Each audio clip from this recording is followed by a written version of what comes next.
السلام علیکم ورحمۃ اللہ وبرکاتہ۔ پیران پیر غوث العظم دستگیر غوث الورا غوث العالمین حضرت سیدی ابو محمد محی الدین عبد القادر جیلانی رضی اللہ تعالی عنہ اپنے اس خطبے میں آگے فرماتے ہیں، اے اللہ کے بندے، تو خود اپنے نفس کا واعظ اور ناصح بن، نہ مجھ سے اور نہ کسی دوسرے سے حاجت رکھ۔ میرا واعظ تو تیری ظاہری حالت کے بنا پر ہوگا اور تیرا اپنا واعظ تیری باطنی حالت کی بنا پر ہوگا۔ تیرا واعظ نفس سے ایسا ہو کہ ہر وقت تو موت کو کثرت سے یاد کیا کر اور تمام تعلقات اور اسباب سے قطع تعلق کر۔ تمام جہانوں کے پیدا کرنے والے عظیم و علیم رب سے تعلق رکھ، اسی کے دامن رحمت سے لگ جا اور اسی کی شفقت سے وابستہ ہو جا، اور غیر کی طرف توجہ نہ کر اور وہ غیر تجھے اس سے دور کر دے گا۔ جب تم سے کوئی بھی شخص میرے ہاتھ پر فلاح پا لیتا ہے تو مجھے بہت خوشی ہوتی ہے، اور جب میں تمہیں نصیحت کرتا ہوں اور وہ اسے قبول نہیں کرتا تو اس پر مجھے بہت رنج ہوتا ہے۔ مسلمان میرے قریب ہوتا ہے اور منافق مجھ سے دور بھاگتا ہے۔ اے منافقو، میں اللہ تعالیٰ سے تم پر اس کے غضب کرنے پر موافقت کرنے والا ہوں۔ اس نے مجھے تمہارے اوپر بھڑکتی ہوئی آگ بنا دیا ہے۔ بس اگر تم نے اللہ تعالیٰ سے توبہ کر لی اور جو کچھ میں کہوں اسے تم قبول کرو گے اور میری سخت کلامی پر صبر کرو گے تو میں تمہارے اوپر امن و سلامتی کے ساتھ ٹھنڈا بن جاؤں گا۔ تم پر افسوس ہے، تمہیں شرم نہیں آتی، تمہاری اطاعت و تابعداری صرف ظاہری ہے اور باطن میں گناہ ہیں۔ تم عنقریب موت اور بیماری کے ہاتھوں گرفتار ہو جاؤ گے۔ اس کے بعد آتش الہی کے قید خانہ یعنی جہنم میں قید کر دیے جاؤ گے۔ اے اعمال میں تقصیر اور غفلت کرنے والو، تم بھی ذرا شرم نہیں کرتے؟ دن رات فضول باتیں اور بیکار پڑا رہنا پسند کر لیا ہے، اور باوجود عمل صالح کی غفلت اور کوتاہی سے اللہ تعالیٰ سے نعمتوں کو طلب کرتے ہو۔ تم اعمال پر جمع ہو جاؤ تو تمہارے نفس اعمال کرنے کے عادی بن جائیں گے۔ شروع میں ہر کام کرنے سے وحشت ہوتی ہے، آخر کار تم صاف اور خالص بن جاؤ گے اور تمہاری تمام قدورتیں زائل ہو جائیں گی، اور جب تم آؤ گے تو اس کے لیے ابتدا اور انتہا کی ضرورت ہے۔ معرفت خداوندی کے میدان میں آؤ، مخرب بن جاؤ گے۔ اے اپنے سردار کی خدمت سے بھاگنے والوں غلاموں، اے برگزیدہ انبیاء اور مرسلین علیہم السلام اور صالحین کی رائے سے بے نیاز ہو کر اپنی رائے کو بہتر سمجھنے والوں، اے خالق کو چھوڑ کر مخلوق پر عمل کرنے والوں، کیا تم نے نہیں سنا؟ سرکار دو عالم صلی اللہ تعالی علیہ وسلم نے ارشاد فرمایا، جس کا مفہوم ہے ملعون ہے وہ جس نے اپنی جیسی مخلوق پر بھروسہ کیا۔ نہ تو دنیا کی طلب کر اور نہ دنیا میں کسی چیز کے لیے غصہ کر، کیونکہ تیرے دل کو ایسے ہی خراب کر دے گی جیسا کہ سرکہ شہد کو خراب کر دیتا ہے۔ تجھ پر افسوس ہے، تو نے دنیا کی صحبت اور غرور دونوں کو جمع کر لیا ہے۔ یہ دونوں خصلتیں ایسی ہیں، اگر ان خصلتوں سے توبہ نہ کرے تو کبھی بھی فلاح نہیں پا سکتا۔ تو سمجھدار بن، تو کیا چیز ہے اور کون ہے اور کس چیز سے پیدا کیا گیا ہے۔ غور و فکر کر، تو غرور نہ کر۔ غرور تو وہی کرتا ہے جو کہ اللہ تعالیٰ اور حضور نبی کریم صلی اللہ تعالی علیہ وآلہ وسلم سے جاہل ہوتا ہے۔ اے کم عقل، تو غرور کے ذریعے رفعت کا خواہش مند ہے، تو اس کا برعکس کر تو تجھے رفعت حاصل ہو جائے گی۔ سرکار دو عالم صلی اللہ تعالی علیہ وآلہ وسلم کا ارشاد ہے، جو کوئی اللہ کے لیے عاجزی کرتا ہے تو اسے بلند کر دیا جاتا ہے، اور جو کوئی غرور کرتا ہے اسے پست کر دیا جاتا ہے۔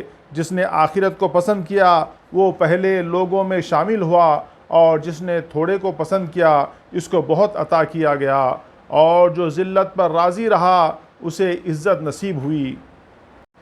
تو کم درجہ حالت پر راضی رہ تاکہ تیرے حق میں معاملہ پلٹ جائے کہ جو تقدیر، جو کوئی تقدیر کے سامنے اپنے سر کو جھکا دیتا ہے اور اس پر راضی ہوتا ہے تو اللہ تعالیٰ اسے بلندی عطا فرما دیتا ہے۔ اللہ تعالیٰ ہی تمام کائنات پر قدرت رکھنے والا ہے۔ عاجزی اور حسن ادب تجھے اللہ تعالیٰ کے نزدیک کر دے گا، غرور اور بے ادبی تجھے اللہ تعالیٰ سے دور کر دے گی، فرما برداری تیرے اصلاح کرے گی اور تجھے مخرب بنائے گی اور معصیت تجھے خراب کر دے گا۔ اے اللہ کے بندے، تو دین خداوندی کو ایک انجیر کے بدلے میں فروخت نہ کر، تو اپنے دین کو بادشاہوں امیروں کے انجیر اور حرام لقمے کے بدلے میں فروخت نہ کر۔ جب تو دین کے بدلے میں دنیا خریدے گا اور اس کو کھائے گا تو تیرا دل سیاہ ہو جائے گا، اور تیرا دل کیوں نہ سیاہ ہوگا، تو مخلوق کا پجاری ہو گیا ہے۔ اے رسوا اور بد نصیب، اگر تیرے دل میں نور ہوتا تو حرام اور مشتبہ اور مباح میں اور اس چیزوں میں جو کہ تیرے دل کو سیاہ اور روشن بنانے والی ہیں اور اللہ تعالیٰ کے قریب اور دور کرنے والی ہیں، ضرور فرق اور جدائی کر سکتا ہے۔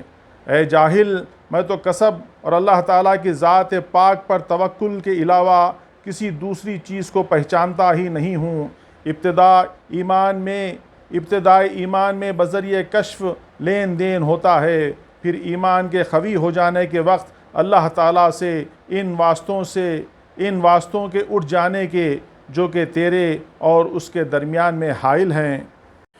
جب دل قوی ہو جاتا ہے تو مخلوق کے ہاتھوں اللہ تعالیٰ کے حکم سے لیتا ہے، اور واسطوں کے اٹھ جانے کے معنی یہ ہیں کہ جو کہ مخلوق کسی کو کچھ دلانے میں محض اللہ تعالیٰ کے حکم کی تعمیل کر رہی ہے، اس کو اللہ تعالیٰ کا شریک سمجھنا اور واسطوں کے ساتھ وابستگی اٹھ جاتی ہے۔ بس وہ لیتا تو انہی سے ہے، مگر دینے والا اللہ تعالیٰ کو سمجھتا ہے، اور ان کی تعریف اور برائی اور قبول اور رد سب سے بہرا ہو جاتا ہے۔ اگر وہ کچھ دیں تو بھی وہ اس کو فعل خداوندی سمجھتا ہے۔ اولیاء اکرام تو غیر اللہ سے گونگے اور بہرے ہیں، بس ان کے نزدیک تو صرف اللہ تعالیٰ ہی مخلوق کا مددگار ہے۔ ذلت دینے والا اللہ ہے، نفع اور نقصان پہنچانے والا بھی اللہ ہے۔ ان کے پاس تو بغیر چھلکے کے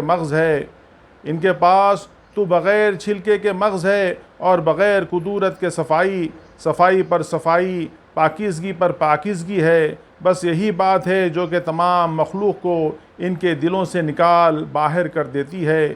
ان کے دلوں میں سوائے اللہ تعالیٰ کے کوئی باقی نہیں رہتا، ان کے دلوں میں اللہ تعالیٰ کا ذکر باقی رہتا ہے، نہ کہ غیر کا ذکر۔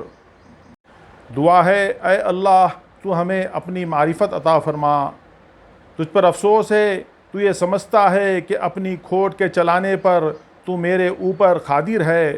اے منافق، اگر مجھے شریعت کا حکم نہ ہوتا تو میں تیری طرف آتا اور تجھے رسوا کر دیتا۔ تو میرے ساتھ الجھ کر اپنے آپ کو خطرے میں نہ ڈال، کیونکہ میں اللہ تعالیٰ اور اس کے محبوب بندوں کے علاوہ کسی سے شرم و حیا نہیں کرتا۔ بندہ جب اللہ تعالیٰ کو پہچان لیتا ہے تو تمام مخلوق اس کے دل سے گر جاتی ہے، اور سب اس طرح جھڑ جاتے ہیں جیسے سوکھے درخت کے پتے موسم خزاں میں جھڑ جاتے ہیں۔ بس وہ تنہا مخلوق کے رہ جاتا ہے اور اپنے دل اور باطن کے اعتبار سے ان پر نظر کرنے سے اندھا اور ان کی بات سننے سے بہرا بن جاتا ہے۔ نفس جب مطمئن بن جاتا ہے تو اعضاء کی حفاظت اس کے حوالے کر دی جاتی ہے۔ اس کے بعد دل کی طرف سفر کرتا ہے اور وہاں جو چیزیں ہیں ان کو طلب کرتا ہے۔ پھر اس کے بعد اس کے پاس دنیا آتی ہے اور نفس کی خادم بن کر اور اس کی ضرورتوں کو پورا کرتی ہے۔ جو اللہ تعالیٰ کے طالب ہیں ان کے لیے اللہ تعالیٰ کا یہی برتاؤ ہے۔ اپنے مقصوم حاصل کرنے کے وقت دنیا ان کے پاس بد شکل بڑھیا کی طرح بال بکھیرے ہوئے آتی ہے اور ان کو ان کے پورے مقصوم دے جاتی ہے، اور دنیا ان کی لونڈی اور خادمہ بن جاتی ہے۔ اولیاء اکرام دنیا سے اپنے مقصوم کو حاصل کرتے رہتے ہیں لیکن دنیا کی طرف توجہ نہیں کرتے۔ اے اللہ کے بندے، تو اپنے دل کو اللہ تعالیٰ کے لیے خالی کر لے اور اپنے اعضاء اور نفس کو بال بچوں کے لیے محنت و مشقت میں مشغول کر دے۔